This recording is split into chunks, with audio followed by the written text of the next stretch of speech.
మరి మీడియా సమావేశం పెట్టడం జరిగింది. ముందుగా హిందూ బంధువులకు అందరికీ కూడా నమస్కారాలు తెలియచేస్తున్నాను. మొన్న గత 24వ తారీఖున స్వామివారి ఆలయంలో అర్ధరాత్రి 2:30 సమయంలో ఉండి అన్నది దొంగలించడం జరిగింది. దొంగలించిన దొంగ మరి అనినిత్యం తెల్లవారుజామునికే స్వామివారి తాలూకా మిరాకిలితో మరి ఆ దొంగ 14 ఉండీలు దొంగతనం చేయడం జరిగింది. మరి 14 ఆలయాల్లో కూడా మరి తప్పించుకోవడం జరిగింది. కానీ మన వెంకటేశ్వర స్వామి ఆలయంలో ఉండి దొంగతనంలో మరి పట్టుబడిపోవడం జరిగింది. అది వెంకటేశ్వర స్వామి తాలూకా మిరాకిల్ అనుకుంటాం. ఎందుకంటే మన గొప్పతనం ఏమీ లేదు. స్వామి స్వయంభూగా వెలిచి ఎన్నో మిరాకిల్తో స్వామి మరి ఎంతో మందికి ఎన్నో తీర్చినటువంటి స్వామి. మరి అటు దొంగని పట్టుకొని మేము పోలీస్ స్టేషన్కి అప్పగించి మరి దాని మీద దర్యాప్తు చేయమన్నాం.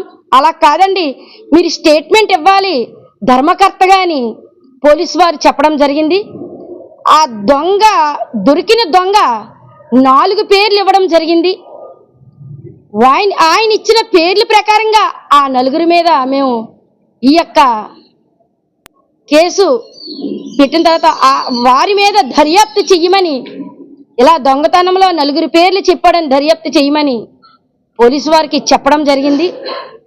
మరి ఆ రోజు సిపి గారికి కూడా ఫోన్ చేయడం జరిగింది. నేను ఇలాగ దొంగ పట్టుకున్నామండి, అప్పగించాము, మరి అతను 4 పేర్లు చెప్తున్నారు సార్ అంటే సిపి గారు కూడా 4 కూడా ఎంక్వైరీ చేయమని సిపి గారు కూడా చెప్పడం జరిగింది. అంటే ఎవరైతే 4 పేర్లు చెప్పాడో అందులో దాలి విజయ్ అన్న వ్యక్తి తాలూకా వారి ఇంటికి వెళ్ళి వాళ్ళ అమ్మగారిని వాళ్ళ పిన్ని గారిని మరి ఇంటికి వెళ్ళి చెప్పి ఇలాగైతే కాదు, తిరిగి వాళ్ళ మీద ST/SC కేసు పెడితే మనం తప్పు ఎవరైతే దొంగతనం ఆ దొంగని తప్పించుకునే విధంగా వారి మీద నింద పడుకోకుండా మా మీద బురద జల్లే ఒక పన్నాగం మోపు చేశారు. మరి ఈ ఆలయం బెడ్ వేసిన దగ్గర నుంచి కూడా ఈ రోజు కూడా గంటకి కూడా తప్పుడు ఫిర్యాదులు ఇవ్వడం ఈ ఆలయం మీద జరుగుతూ ఉంది. ఇస్తున్నాడంటే కూడా MRO ఆఫీస్లో ఉన్నది, పోలీస్ స్టేషన్లో ఉన్నారు, మా పోలీస్ స్టేషన్లోని కూడా ఉన్నది. అనువనే కూడా ఇలా హిందూ ఆలయాలను ఆటంకం చేస్తున్న వారిపై కఠిన చర్యలు తీసుకోవాలని నేను డిమాండ్ చేస్తున్నాను. అలాగే మరొక విధంగా ఎందుకంటే స్వామివారిది కార్యక్రమం మాట్లాడితే మేము టీడీపీ నాయకులమి, సాక్షాత్తు పల్లా శ్రీనివాస్ గారే చెప్పారు అని చెప్పి మరి ప్రజాప్రతినిధులైనటువంటి ఈ గాజువాక నియోజకవర్గంలో పల్లా శ్రీనివాస ఎమ్మెల్యే గారికి నా నమస్కారాలు. అయ్యా, మీ పేరు ఓడుకుంటూ మరి ఇలాంటి వాళ్ళందరినీ కూడా రెచ్చిపోతుంటే మరి ఏదైనా పార్టీకి చెడ్డ పేరే కదా. మన చంద్రబాబు నాయుడు గారు, నరేంద్ర మోడీ గారు, పవన్ కళ్యాణ్ గారు మరి ఏదేమైనా పార్టీలు కులం చూడొద్దు, మతం చూడొద్దు, నీతిగా న్యాయంగా వెళ్ళమని చెప్తున్నారు. మరి ఆలయాల గురించి ఇలాంటి తప్పుడు ఫిర్యాదులు ఇస్తున్న వారిపై, తప్పుడు సమాచారం చేస్తున్న వారిపై ఎటువంటి యాక్షన్ తీసుకుంటారో అది మీకే వదిలేస్తున్నాం. మరి పల్లా శ్రీనివాస్ గారి పేరు చెప్పుకుంటూ మరి ఆయన పేరు వాడుకుంటూ కింద స్థాయి నాయకులందరూ కూడా ఇలాగా ఇలా తప్పుడు సమాచారం ఇస్తుంటే మరి ఇలాంటి వారిపై మీరే తెలుసుకోవాలి. ఎందుకంటే నేను పట్టించిన దొంగ తన పేరు చెప్పాడు అంటే అతను మంచోడా చెడ్డోడా అన్నది అతనిపై ఎన్ని గంజాయి కేసులు ఉన్నాయి, ఎన్ని దొంగతనం కేసులు ఉన్నాయి, అతను ఏ పార్టీని మాకు అనవసరం, పార్టీలు చూడలేదు. అతని తాలూకా దొంగ పట్టుకున్న దొంగ చెప్పడంతో మేము మాకు వ్యక్తిగత కక్షలు లేవు. నేను ఏ పార్టీలోని లేను, ఏ పార్టీ వాళ్ళు వేదో నాకు దేశం లేదు. పార్టీ రంగు కానీ పార్టీ పేరు కానీ అయ్యా మాకు పొలం వద్దు. ఎందుకంటే ఏ రాజకీయ కార్యకర్తని ఎవరు వదులుకోరు, తప్పులేదు వదులుకోమని నేను చెప్పలేదు, న్యాయం చెయ్యండి. కానీ ఇలాగా తమర పేరు చెప్పుకొని ఇలాంటి దొంగలు గంజాయి అమ్ముకున్న వాళ్ళకి, దొంగతనం చేసినట్టు వారికి వత్తాసు పలుకుతూ ఉంటే మీరు పలుకుతున్నారని కాదు, మీ పేరు చెప్పుకుంటున్నారని తెలియచేస్తున్నాను. మరి ఇలాంటి వాళ్ళకి పార్టీకి మరి ఎంతో గౌరవంగా ప్రజలు ఓట్లేసి గెలిపించారు. మరి ఇలాంటి చెడ్డ పేర్లకి కొంతమంది వినియోగించుకుంటున్నారు. వారిపై మీరు దృష్టి పెడతారని తెలియజేస్తున్నాను. అయ్యా పవన్ కళ్యాణ్ గారు, మీరంటే చాలా గౌరవం, వ్యక్తిగతంగా కూడా. నేను ఆల్ ఇండియా కాపు కార్పొరేషన్ ప్రెసిడెంట్ని అయినప్పటికీ ఏ రోజు కూడా మిమ్మల్ని నేను తోలనాడలేదు. హిందూ ఆలయాల గురించి వయసులో చిన్నవాడివైన పవన్ కళ్యాణ్ గారు పోరాడుతున్నారు, చాలా పెద్దగా పోరాడుతున్నారు.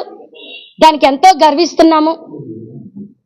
కానీ ఇలాంటి హిందూ ఆలయాల మీద, ఇలాంటి ఆలయం నడుపుతున్న ధర్మకర్తల మీద, మహిళ మీద మళ్ళీ ఒక మహిళనయ్యిండి కూడా ఎన్నో కష్ట నష్టాల్లో ఈ ఆలయం నిలబెట్టి అనేకమైన నిందలు పడుతూ, అనేకమైన బాధలు పడుతూ ఈ ఆలయం నిలబెట్టడం అనేది జరిగింది. తప్పుడు కేసులు పెట్టి మా మీద చాలా ఇబ్బందులు పెడుతున్నారు.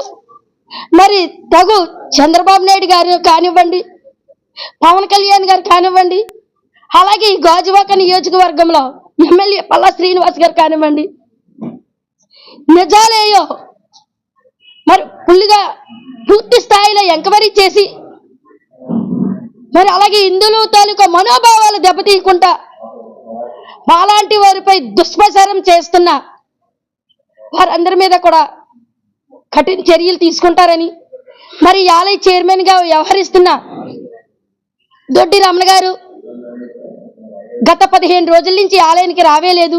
ఆ రోజు మహావామం చేయించుకోవడం జరిగింది. అతను వచ్చి దైవ కార్యక్రమాలు నిర్వహించుకొని మళ్ళీ వెళ్ళిపోతూ ఉంటారు. ఎక్కడ ఎవరితో మాట్లాడడం కానీ, ఈ మధ్యలో ఆగడం కానీ, మీరు ఎక్కడ తోవకడకే కూడా సీసీ కెమెరాలు ఉంటాయి, మీరు చెక్ చేసుకోవచ్చు. మరి అతని మీద కూడా ఒక వైసీపీలో ఉన్నాడని చెప్పి బురద పులివి మరి హోమంలో కూర్చుంటున్న ఆ వ్యక్తిపై మరి బురద జల్లడం కూడా కరెక్ట్ కాదు. ఇది పార్టీలంటే పార్టీ చూసుకోవచ్చు. దేవాలయానికి సంబంధించింది కాబట్టి దేవాలయంలో నేను ఈ యొక్క ప్రెస్ మీట్ పెట్టడం జరిగింది. మా మీద ఎన్నో కేసులు పెట్టారు, ఒకసారి ఎంక్వైరీ చేయండి. ఏకైకంగా మరి ఎన్నో కేసులు పెట్టి నిన్ను ఇక్కడ ఉంచను, మా యొక్క ఎస్టీ ఎస్సీ వాళ్ళు కేసులు పెట్టించి వారి చేత తప్పుడు సాక్ష్యాలు చెప్పించాడన్న విషయం నా దగ్గర వీడియో కూడా ఉంది. ఆ వీడియో కూడా ప్రెస్ వాళ్ళకి అందరికీ కూడా చూపిస్తాను. మాకు అలా చెప్పమని చెప్పావని, చెప్పకపోతే మీ పైన కూడా ఇటువంటి యాక్షనే ఉంటుందని ఈసారి ఒక్కటే అర్థమైంది. అయ్యా, దొంగతనం జరిగినా సరే మేము పోలీసు వారికి అప్పచెప్పడం చాలా తప్పు. ఎందుకంటే మాకే ఈ విధంగా పరిణామాలు ఎదురవుతున్నాయి అంటే సామాన్యులకి ఇంకేం అప్పచెప్పుకుంటారు? దొంగతనం చేసినా సరే ఎవరు పట్టించుకుంటారు చెప్పండి? దొంగతనం చేసిన తర్వాత అప్పచెప్పడమే మా వల్ల నేరమా? వెంకటేశ్వర స్వామి ఆలయం అప్పచెప్తే వారి మీద నింద తొలగించుకోవడం గురికై మా మీద బురద జల్లడం న్యాయమా అని అడుగుతున్నాను. అలాగే ఈ విధ మీడియా మిత్రుల నుంచి మీడియా వచ్చిన వారికి అందరికీ కూడా ధన్యవాదాలు తెలియజేస్తూ, నిజాలు నిర్ధారించి పోలీసు వారికి కూడా కోరుకుంటున్నాం. ఇది న్యాయం జరగని పక్షంలో హిందూ బంధువులు అందరితో ధర్నా కార్యక్రమం నేను ఏర్పాటు చేస్తాను. మమ్మల్ని ఈ రకమైన ఇబ్బందులు పెడుతున్నారని అందరూ కూడా తదుపరి చట్టపరమైన ఎంక్వైరీ చేసి, మరి నిజంగా మా 10 రోజుల తేడాలో ఎఫ్ఐఆర్ చేయడం అనేది దానికి వెనకాల ఎంత రాజకీయమో మాకు తెలియలేదు.